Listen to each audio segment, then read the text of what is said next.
Yo, yo, yo, what's up, everybody? Thank y'all for joining this podcast today. Y'all know in the last podcast, I told y'all that I had a special treat for y'all, and I always make good on my word. So today we have a fellow African historian here, Miss Nee Smith.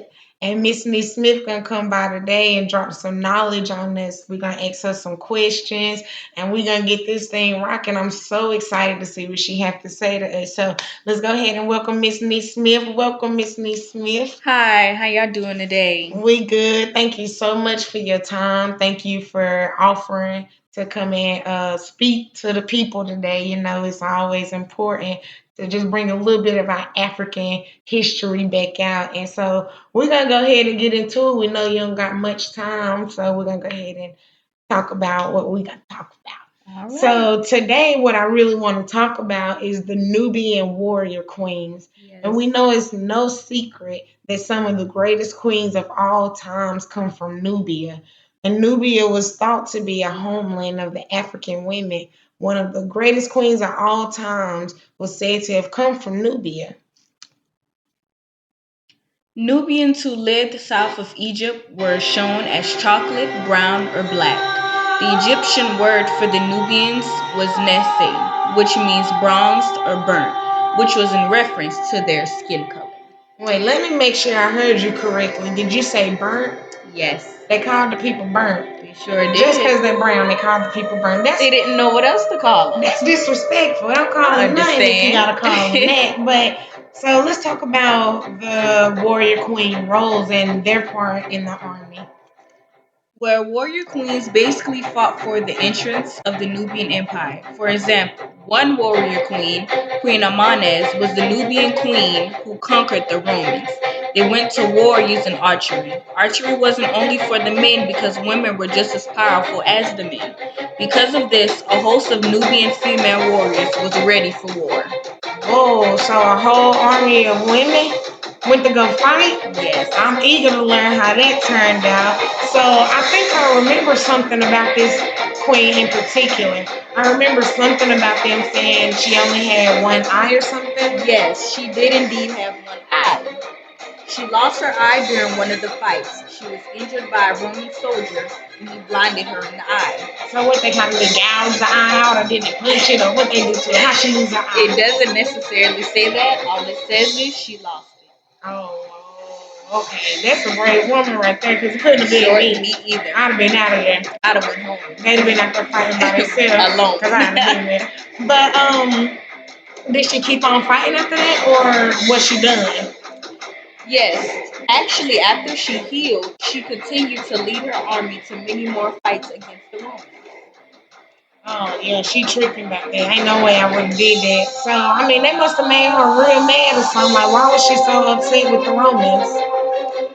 The queen got word that the Romans were planning an attack on the Kush Empire. And let's not forget, the Roman Empire was way bigger than the Kush Empire. So she decided to attack them before they could attack her best while they were distracted.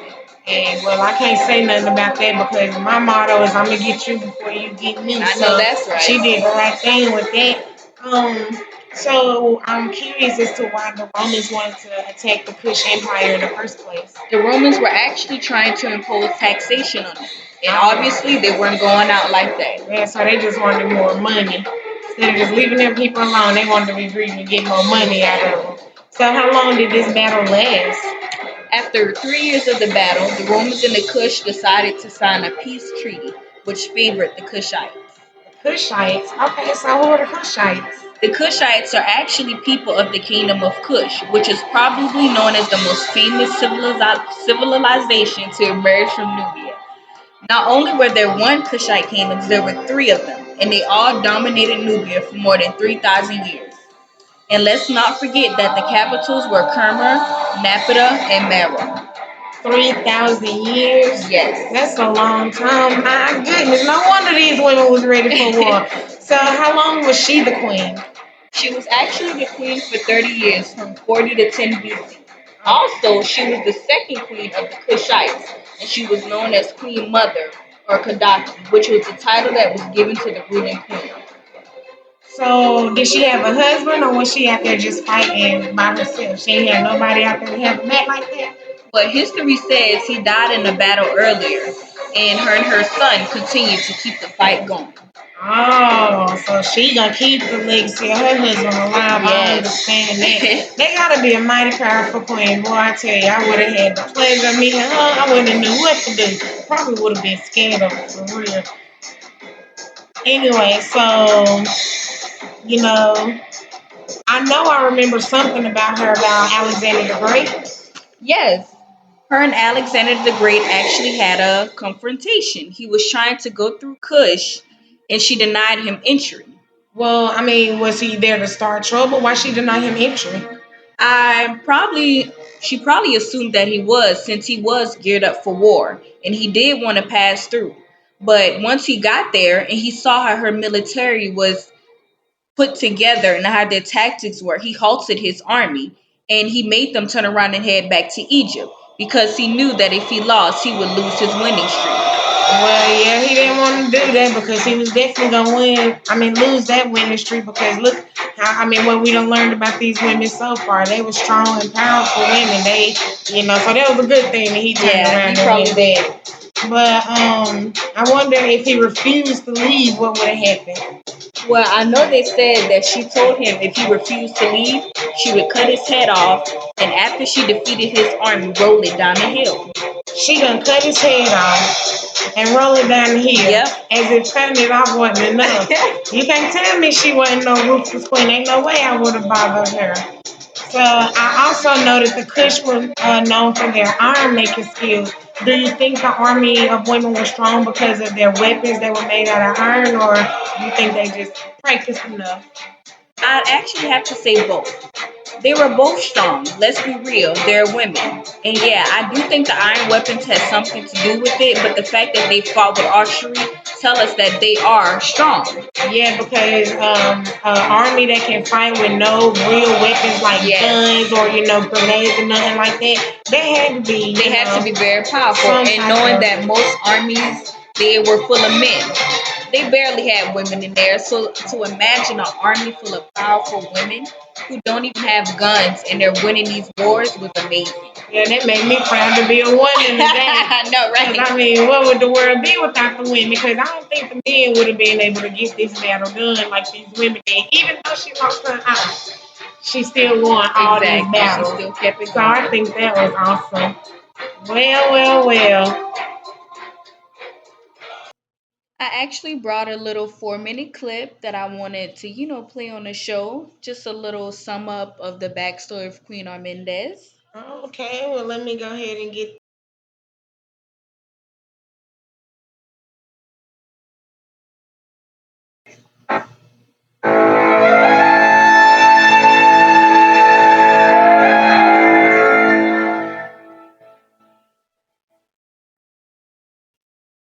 The beloved monarch of Meroe, Queen Amanirenas. Upon her throne she sat, pondering her next move. Yet again a foreign foe had taken her neighbor's land to the north, down the Nile, the bravest of them yet. These northern men attempt to impose on the sovereignty of her people living down the Nile, Egypt, as it is called by them. Excessive taxation and mistreatment of her people in the upper part of that realm. She cannot have this. Finally, she decides to act. A swift victory was made that day. Plentiful was the war booty of old Kemet, with her enemies' hands bound behind them, and a bronze statue of Augustus lying below her conquering palm. She made her way back to Meroe with vengeful plight. The head must go under the temple as we walk about it day and night. This, she exclaimed as she embodied the spirit of her ancestors, the warrior queens that came before her known to the world as Kandakes. The Greeks knew them as Candaces. The deed was done. A full Kushite year passed as she patiently awaited retaliation, for surely they would come. I beseech you, my queen, the men of the north marched near Napata. The northern historian Strabo recounts how they made easy work of the pure-skinned Kushites at Selchus. Petronius, their leader, fortified his position en route to Napata. The oppression of the desert sun afflicted them, a condition unknown to them. An unsuitable, roadless country deemed unfit for superior operations wearied the mind of Petronius. Finding the endeavor hopeless, he decided upon a strategic withdrawal. Ah, a friendlier term to ease the ear of his superior. The lion god epidemic smiled upon Queen Amanirenas that day. Instantly she knew she could not be defeated. She fully believed the unwavering Petronius hesitant. With haste she planned her return, for she, the morning and evening star, could not let a generation go by without her light guiding her people. You see, Amanirenas needed an alliance. From the south they came, many in number. The land of the bow was ready, and skirmishes descended on the garrisons of the Northmen. What shall be said this day, but that a final battle never occurred, due to the political acumen of the queen? An audience was drawn for Queen Amanirenas at the island of Samos. Ambassadors, holding in their hands a bundle of golden arrows, instructed with the full confidence of the queen, sent a message to their monarch. Queen Amanirenas sends you these arrows. If you want peace, they're a token of her friendship and warmth. If you want war, keep the arrows, for you're going to need them. The confidence of Kush was unshaken, and for good reason. They had their very own conquering star, Queen Amanirenas. That day, the queen obtained all she had desired and exemplified the glory and majesty of Kush. Okay, so that was the end of the clip. I hope you guys enjoyed the backstory of the Nubian queen. Oh yes, I really think we enjoyed it. This is by far the most interesting subject in history that I've ever, had the pleasure of learning about. And then you came and told us all this information, then the information that we got from the clip. I mean, I just think it's awesome. And Miss Miss Smith, like I said at the beginning, we know you're a very busy woman, and we thank you so much for your time, my listeners. Well, let's thank Miss Miss Smith for coming. Miss Miss Smith. Thank you, thank Well, you. thank you. I encourage you to do research on your own as well. All right, listeners, y'all heard it from the best. I told y'all tune in next week and All for right, another bye. surprise. Bye.